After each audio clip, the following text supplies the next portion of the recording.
nañ fa dem former. bien sûr Cheikh Omar yow ak Pape Moussa may leen ma dem ci Aliou. su ko defee mu waaw s'il vous plaît. depuis sànq ba léegi Pape Moussa. Non, bien sûr, non. Ouais. Moi, par exemple, alors, aux dernières élections, j'ai voté, personnellement, j'ai voté Jean-Luc Mélenchon. Ouais. Ça se passe pas comme ça. Jean-Luc Mélenchon, il est là, il veut arriver au pouvoir. Je pense que pour la politique française, politique intérieure française, Jean-Luc Mélenchon, moo gën pour France. Pour loolu laa gis ci wàllum solidarité ci wàllum capital les capitaux France yi yaa ngi dégg ci wàllum impôt fiscalité je préfère Jean-Luc Mélenchon parce que au moins le partage alors que ñeneen ñi ils sont plutôt de conscience libérale dañuy bëgg toujours les autres yenn surtout le patronat français di gën a yokkum ci wàllum richesse alors que Jean-Luc Mélenchon nee na leen yéen li ngeen gagné c'est trop c'est beaucoup donc ce qu'il faut faire c'est que ngeen di ñu yokk impôts yi yéen ngeen di fay plus d'impôts pour que xaalis boobu ñu mën ko sànni ci ñi nga xam ne ñoom ñooy néew di doole yi surtout ci wàllum social wala éducation ñoom moom loolu lay prôné loolu mooy les kii nu ñu tuddati encore sax seen kii bi seen parti bi. les insoumis les insoumis mooy solidarité et encore solidarité loolu mooy état d'esprit bi. mais ñoom ils sont dans une logique justement de défendre la France et les intérêts de la France et le jour où vous l'auriez su. ou alors par hasard. ou par extraordinaire Jean-Luc Mélenchon il serait élu président de la République vous comprendrez que les pays encore une fois même si c'est Juppé je te le dis même si c'est Juppé qui l'avait dit la première fois en 1995 alors qu'il était premier ministre de Jacques Chirac donc la France les pays n'ont que des intérêts loolu Juppé moo ko ñu ko ils n'ont pas d'amis ils n'ont que des intérêts muy ñëpp muy la France muy. loolu bëgg wax li ñu wax ne ay liens la yu leen boole ci wàllu souveraineté gis nañ même ses prises de position moom Jean-Luc Mélenchon mais xam nga lu war a justifier le fait que tey digganteem ak waa Pastef la tax ba ñu war a ñëw fi. mais c'est extraordinaire mais souveraineté bi mais wax nañu dëgg. wax mais li mu wax nii dëgg la mais les pays doivent être souverains loolu ñëpp dañ koy défendre loolu Macky Sall défendre na ko plusieurs fois. Macky Sall défendre na la souveraineté wax na waxu souveraineté yàgg na taxaw ci tubaab yi yàgg na taxaw aux Nations Unies di wax exactement ce qu'il faut faire que paradigme yi il faut que ñu changer ko loolu Macky Sall wax na ko plusieurs fois te donc les leaders en général africains ont tous pratiquement même les présidents africains qui sont en exercice ont toujours le même état d'esprit ci loolu maintenant ni ñu koy defee xëy na moo wute ci yooyu la ñu wute entre les opposants et ceux qui sont au pouvoir Jean-Luc Mélenchon il est dans l'opposition c'est un monsieur que moi j'ai suivi depuis une 20 ans pratiquement Jean-Luc Mélenchon boobu insoumis amul woon c'était un homme de gauche pratiquement il était au Parti communiste français état d'esprit boobu la amoon donc c'est lui qui a changé parce que Robert Hue à un moment donné surtout moment bi Robert Hue commencé di wàcc dans le Parti communiste français nga xam ne parti bi ñu ngi commencé di désagrégé wu aux élections ils faisaient du 0, machin alors que ils tournaient toujours ñoom ñoo doon les faiseurs de droit bi loolu amatul ci la Mélenchon fële pendant que les communistes n'existaient plus ou pratiquement en France léegi nag ce qu'il faut comprendre mooy encore une fois et loolu dafa baax ñu ciy bàyyi xel ces gens-là ce sont véritablement des patriotes des gens comme Jean-Luc Mélenchon ils sont fondamentalement humanistes mais des patriotes qui défendent leur propre pays la question c'est de savoir ñun est-ce qu'on est capable de faire ça nag c'est pas le fait de le dire parce que loolu boo ko bëgg a nekk j'ai l'habitude de vous dire qu'il faut jamais faire du frontal justement quand il s'agit de politique stratégique ou de stratégie politique ce n'est pas possible il faut qu'on réfléchisse avec intelligence par rapport ak doxal yi ngay doxal ñii di coow yépp finalement du ñu mujjee dox ça fait regarde le cas du Mali le Mali bu dee Mali mooy taabal ji bu dee Mali le Mali la superficie du Mali mooy taabal ji xamal ni lii kese këyit bii kese le Mali occupé li si des yépp il n'a pas le contrôle du pays ça c'est moi qui vous le dis te xam naa ni ñi xam ñemewuñu weddi li ma wax bu dee Mali mooy taabal ji mooy superficie bi li ñuy contrôler laa lay wax ni matul këyit bi. Assimi ak ñi mu àndal. mais c'est du évident le Mali on parle de démocratie le Mali a interdit. les partis politiques. Ouais. Et ça du ma dégg kenn di ko wax bon par contre nee nañu machin et cetera non il faut qu'on réfléchisse avec intelligence di nga def yenn saa yi communication politique boo xam ne xëy na moo lay arranger pour les populations parce que c'est d'actualité mais en réalité dans le fond amul toujours fin. dañuy sonal seen bopp boo demee au Burkina Faso c'est exactement la même chose gis nga leen coow gi bari foofu yépp affaire bi du wax ces gens-là finiront toujours gis ngeen celui qui était en Guinée et qui avait subi une tentative d'assassinat après mu dem Dadis Camara gis ngeen ni mu meloon moo fi njëkk a commencé loolu moo ñëwoon di woos ñi nga xam ne ñoo yor les sociétés aurifères les sociétés même yi nga xam ne ñoom ñoo nekk en Guinée gis nga nu mu leen doon sëfalee di leen convoquer en direct gars yi toog ñu leen di sëfal di leen toroxal finalement gis nga fi mu mujjee gis nga aussi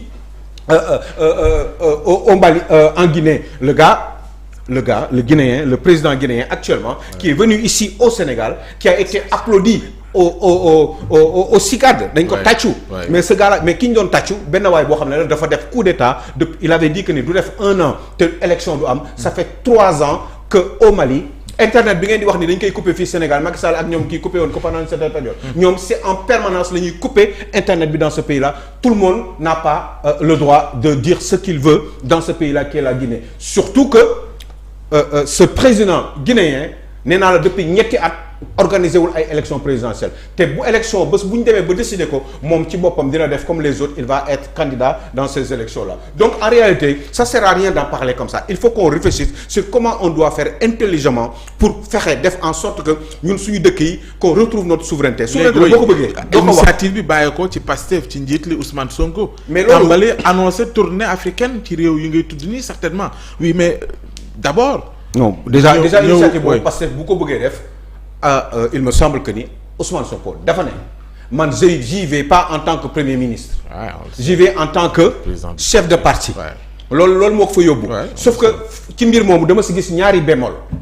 mooy benn bi moom mooy on peut pas fu ñu toll nii il est chef de parti Ousmane Sonko mais mënul bañ a confondre surtout élément bi ëpp importance ci. position actuellement en politique mooy xam nga ministre c'est une fonction politique purement éminemment politique moom bu ñu ko defee premier ministre dafa am lu tax ñu def ko premier ministre pour que mu mën a justement dérouler justement dans la gouvernance nationale loolu moo tax ñu teg ko fi maintenant loolu mënu ko waxte loolu sax moo war nekk priorité par rapport ak justement son statut de chef de parti parce que loolu moo tax ñu teg ko fi pour mu doxal ci réew mi maanaam conduire la politique justement définie par son président de la République le président Bassirou Diomaye Faye loolu moo ko tax a jóg te loolu moo war a nekk une priorité il devait même pas man je pense que c'est même trop tôt que Ousmane Sonko taxaw ne damay dem léegi ci EAS c'est une forme de provocation surtout que bërki démb mais xam nga lu tax parce que bërki démb ñoom confirmé nañ ni ñoom dañu tey la ñu gën a dugg ci CEDEAO ñoom ñoo ko confirmé CEDEAO bi gars yi di critiquer nii surtout que intellectuels yi nekk ci kaw ci réew mi ñu ngi nekk di critiquer CEDEAO alors que ñoom nee nañu mais président Bassirou yemul ci loolu rek non de waaw yemul ci loolu nangu na ni il faut qu'on réforme cette CEDEAO mais normal loolu moo tax mu dem wuyu ji Alassane Ouattara bi mu ko wooyee parce que c'est Alassane Ouattara qui lui a demandé de venir le voir c'est évident xam nga man ci télé lay waxee yaa ngi dégg parce que xam nga ni l'ambassadeur de Côte d'Ivoire vient justement de donner sa lettre d'accréditation au président Bassirou Diomaye Faye des fois di nga ñëw fii Sénégal en tant qu'ambassadeur di nga toog 3 ba 6 mois doo gis président de la République mais bii ça a été dañ ko gaawantu pour mu gis ko vu l'urgence parce que il fallait que non seulement mu jox ko lettre d'accréditation boobu en tant que nouvel ambassadeur mais aussi mu jox ko xalaatu Alassane Ouattara mi nga xam ne il lui avait demandé de venir le voir Dakar en Côte d'Ivoire et il y est bien allé donc moi je pense que la politique de Bassirou Diomaye Faye c'est une bonne chose on fait des réformes on change les choses mais lan moo amul réforme Union européenne mi ngi am réforme UA chaque fois mu am réforme Union bi nekk les pays d'Asie là ASEAN xaw ma. mais vous êtes d'accord qu'il nécessite que ñu réformer la CEDEAO. Non mais vous êtes d'accord sur cette question au moins. Mais c'est ce que je suis en train de dire. Ak Bassirou, c'est pour ça que je dis que je suis d'accord avec Bassirou Diomaye Faye et qu'on arrête justement de. Mais qu'est-ce que vous appelez provocation s'ils vont aller rencontrer ceux qui sont en Guinée ou au Burkina Faso. Parce que pays politique diplomatie économique si je peux le dire comme ça. dafa am benn lay doon cim réew te ki koy incarner c'est une seule personne mooy le président de la République fii day am benn espèce de confusion boo xam ne da ngay war parce que EAS ànduñu ak CEDEAO EAS ànduñu ak UMOA donc bu fekkee ne da ngay dem yow premier ministre du Sénégal ngay gouverner Sénégal sous l'impulsion de ton président de la République dina am benn espèce su jiixi jaaxa boo xam ne mën nañu ko xalaat parce que surtout que da nga ne da ngay dem en tant que chef de parti finalement waroo dem en tant que chef de parti parce que yow ñi ngi lay doog a fal dañ la wax pour nga dérouler li nga xam ne moom le président de la République xalaat te président bi li mu xalaat mooy naturellement mooy li mu wax mooy continuer di renforcer seen bopp au niveau de la CEDEAO et de l'UMOA mais aussi nécessité de ces réformes yoo xam ne ñoom dinañ ko proposer au niveau de la CEDEAO et de l'UMOA et ce qui est totalement bien et normal à mon sens parce que mbir boo koy avancer la doo ñëw di ko xëcc di kon dafa gaaw ci génn waaye gaawul ci mën a dalal gan ku mel ni Mélenchon mu ñëw loolu baax mais bañ a dem waaw non xam nga tey boo ne je le reçois en tant que chef de parti nga ne je vais aussi ci AES en tant que chef de parti mais ki ngay dem seeti le président Koïta n'est pas chef de parti c'est un président de la République il n'a pas de parti donc boo demee di wax ni yow da ngay dem en tant que chef de parti ce n'est pas vrai c'est totalement faux parce que il n'est pas chef de parti il est président de la République d'ailleurs il n'a même pas de parti boo demee au Niger ce nouveau président de la République n'est pas chef de parti il est président de la République boo demee au Burkina aussi c'est idem. invitation non dafa ne dafay dem seeti leen en tant que mais chef de parti moo doon chef de parti lay seeti. pourquoi loolu. non moom Ousmane Sonko moo ne. parce que xam nga da ngay mën a comprendre am dégg ni. lan moo tax mu ne chef de parti. parce que mënul dem en contradiction avec les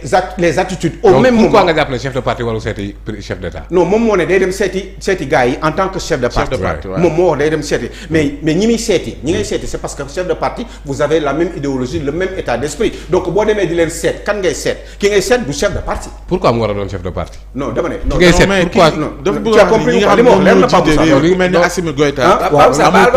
amul parti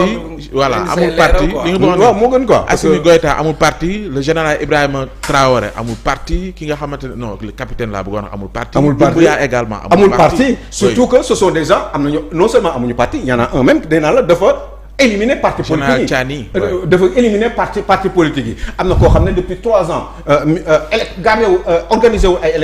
élection présidentielle alors que c'est pas ce qui avait été promis au départ c'était un petit peu à l'instar de Dadis Camara sauf que moom dañ ko fi teel a jëlee par des systèmes de coup d'état donc moi je pense que ni il faut qu'on arrête il faut qu'on soit lucide ce qu'on doit faire en sorte d'avoir ñun suñu souveraineté mooy lan mooy ñu liggéey suñu réew liggéey avec les moyens que nous avons fexe def suñu kamtalaay kattan man je rappelle toujours qu'il faut aller voir le livre rouge de Mao Tse-tung chinois yi wax nekk fi di yuuxu di wax di coow di yuuxu naan oui machin les occidentaux non ils sont de l'Est